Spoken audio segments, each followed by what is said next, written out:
very proud of our guys to stay the course, especially immediately after the Minnesota game when you get beat on a half-court shot. You can have a tendency to play afraid to lose. And I thought our guys, they kept their composure, they stayed together, and they played with great poise down the stretch, especially on free throw shooting. I thought all of our guards made big free throws. Vlad made several big free throws. So just a compliment to our guys staying the course and finding a way to beat the Northwestern program that we think is, we just talk about as a staff, they're as physical as anyone that we can remember playing. They play a really practical, smart brand of basketball where they challenge every catch, they challenge every spot, and they just have a really good feel for reading the tells of the game. So very happy to get out of here with a win. We've got a lot to clean up and we have to improve, but we're still learning a lot about ourselves. And tonight it was nice to see Roddy Gayle have his pop back, his athleticism back. He's been battling some minor injuries. And then Reuben Jones obviously made some big threes and big plays. And defensively, I thought we sat down and guarded in a very similar way we did at USC, where they tried to isolate us, and we had a real team mindset to get the ball stopped.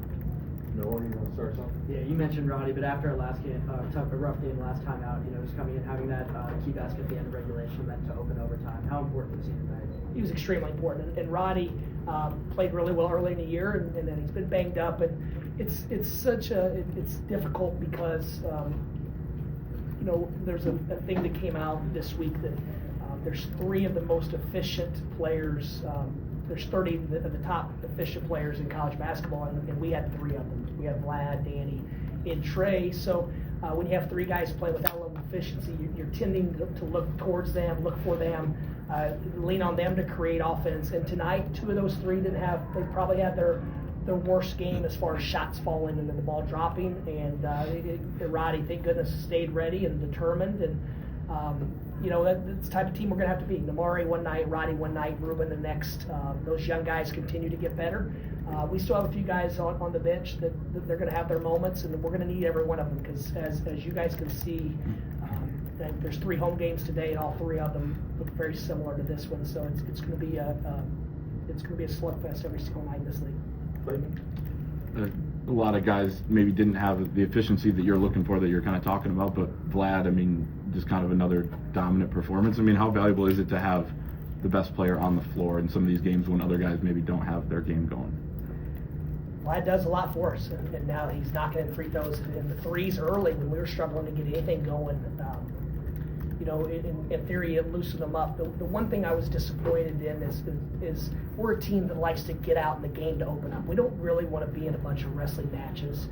And for most of the game, we played in a wrestling match. And I thought the game started to loosen up with about 11 minutes to go because we forced some turnovers, got out transition, and we weren't able to capitalize.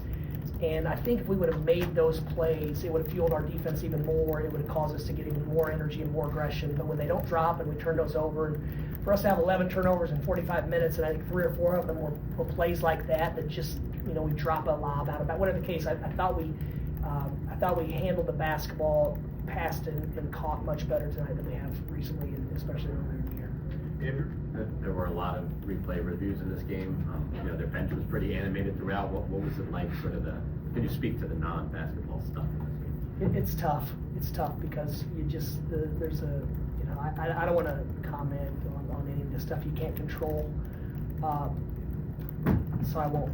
I don't know. It's part of it. Whatever the rules are, whatever the treatment, whatever it is we're going to live with it, and we're going to control what we can control. And we've got to adjust how the game's being officiated. We've got to adjust how the game's being played, and we have to play smarter, more disciplined basketball, so we don't put ourselves in a position where someone else can control what happens, what the result can be. If you don't mind me following it up, would you be okay with some calls maybe even being wrong, just to keep the flow going, or? Yes, I would. I think that if we challenge, I think we should lose a timeout if it's egregious. But once again, I'm not making these rules. If I was making rules, I'd change several. So there's no point for me to sit here and talk about any of those. Do I like it? No, the fans don't like it. I don't think television. Maybe they still. I don't know. I don't know who likes it. But the officials are trying to do their job, and they're trying to get it right, and that's the most important thing. But I think you can freeze frame anything and make it look one way or another. Thank you. Dusty, back to, you were talking about how, I mean, just from a ball going in the bucket standpoint, it wasn't Danny's night, even guards, I think they were like 10 of 31 or something like that. I guess, is there a world in which that's actually even better to still come away with a win when the ball's not going in like that? Well, Tony, first, congratulations, first of all. Thank you. To answer your question, yes, I think I do. I think it'll give us confidence that there will be nights when we're on the road and we're down 5 or we're down 8, and we can just stay the course and find a way to win ugly. I think experience, I think evidence is great for confidence, and so this group who's still learning how to win, learning how to play together, learning roles, learning that, I mean, everything that we learn through this game of basketball. So yes, to answer your question, this experience and this evidence will help us going forward. And just to get it right after that Minnesota one, I mean, when, I guess, basketball's so close that this one could have gone that same way, right? And then it starts to snowball. Does that make it, I mean, all wins are the same? Yeah, even the Minnesota now seems like a month ago. This is, we get in it, and now we turn all attention towards Purdue. We've got to have a good week of practice. We have to fix some things. We've got to find some solutions to problems that we faced. That's one thing a coaching friend told me about the Big Ten. He said you need to have most of every special situation in before the season, because there's going to be times when you just don't have time to practice. You're going to get back at whatever time. You have 1 or 2 days prep, and then you have to factor in off days. So, we're like I said, it's January, and we're still learning a lot about ourselves every single game. To your left with Tom. Yeah, Dusty, Danny Charlotte tonight 0 for 7, again, that put 4 points, he had 4 free throws, but did they do Northwestern do something different to discombobulate him a little bit? And also, could you address the 4-5 screen? I asked a lot about this. Are teams attacking you differently to combat that? Yeah, they did, and they got very physical with Danny. I do think his threes, he had a step in wide open 3. He had some shots around the basket that just didn't drop. So I think it was a combination of when the ball did find him and he was open, he didn't knock it down, and then the others, they defended him very well. But yeah, they did a really nice job in the 4-5 ball screen. They were underneath him. They challenged his catch, pushed his catch out, and then they had another defender sitting in the paint behind Vlad. And so Vlad caught one late, and I don't remember, he fumbled it, and it was basically a 1 versus 2. So we've talked about it, that's when we've got to do a better job, and you don't want to add a lot of plays and actions, but we didn't take advantage of how they were defending, but also part of it is that their closeouts are elite. So even when they're closing out, Vlad pulls them into the paint, we skip it, and they close out. I thought they closed out as well as any team in recent memory. So once again, credit to their staff and their culture and their discipline. They've got a lot of stuff figured out. Back with Sam. Dusty, so Vlad goes up and he gets a rebound. You want him to keep it high, so when guys are pecking away at the ball, coach him through that. What's the coaching point when guys are pecking away at the ball and you want him to keep it high, but then they call him for a foul? What do you want him to do in that situation? Sam, I'm very, very frugal, so I'm not going to say anything to criticize the officials or any calls that they made. Thank you. I thought he did. To be honest, when they made the call, I assumed Vlad did something much more malicious than he did. Just because I've coached Vlad for a while, and Vlad is a tough guy that when he gets whacked a couple times, he wants his space back, and so. It didn't go in our favor. It made the game a lot more interesting down the stretch. But once again, we can't control that. I don't know what I would coach Vlad differently. Maybe drop and go into fetal position. But yeah, it is what it is. I mean, play on. Megan? The ejection in number 1, he had 19 points at that point. What do you think that kind of did to bring the momentum in your favor? Well, I don't know if it turned the momentum, because that's during that stretch when we didn't capitalize on some opportunities. But I mean, it was a player who was cooking. I mean, he had it going. He was shooting threes off of our drop against our drop coverage.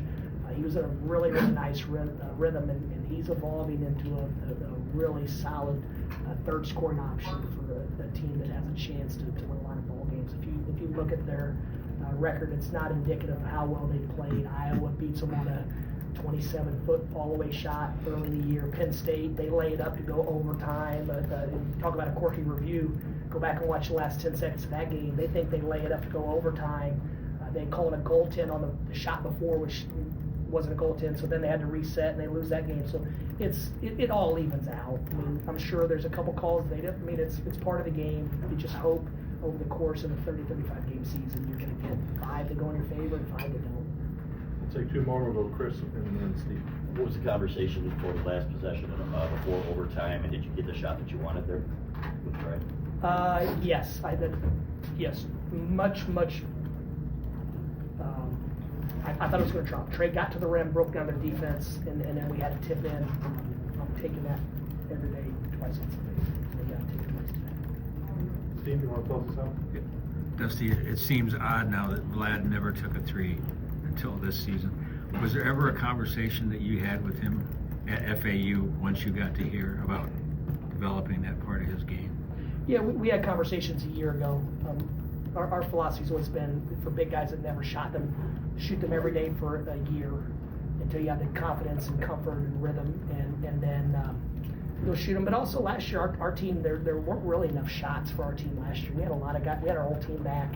And so part of it was circumstances, part of it was he was the only big man on our team, true big man, and so he had to put pressure on the rim. And so it just, the best way for a 5-man to get threes off are, I think, defensive rebound outlet and then trail it up, and the point guard finds a way to get you a shot, or pick and pop. And when you don't have much rim pressure other than that 5, we didn't add it, and he didn't shoot it this well. And to be honest, this summer he started shooting it well inconsistently. Certain days he did, certain days he didn't. Now in practice, when we're doing our shooting drills, and everyone does the same shooting drills, he's knocked it down with consistency, and obviously really smart play by him to get that 2 for 1 in overtime. Okay, Coach. We'll do it. Exactly.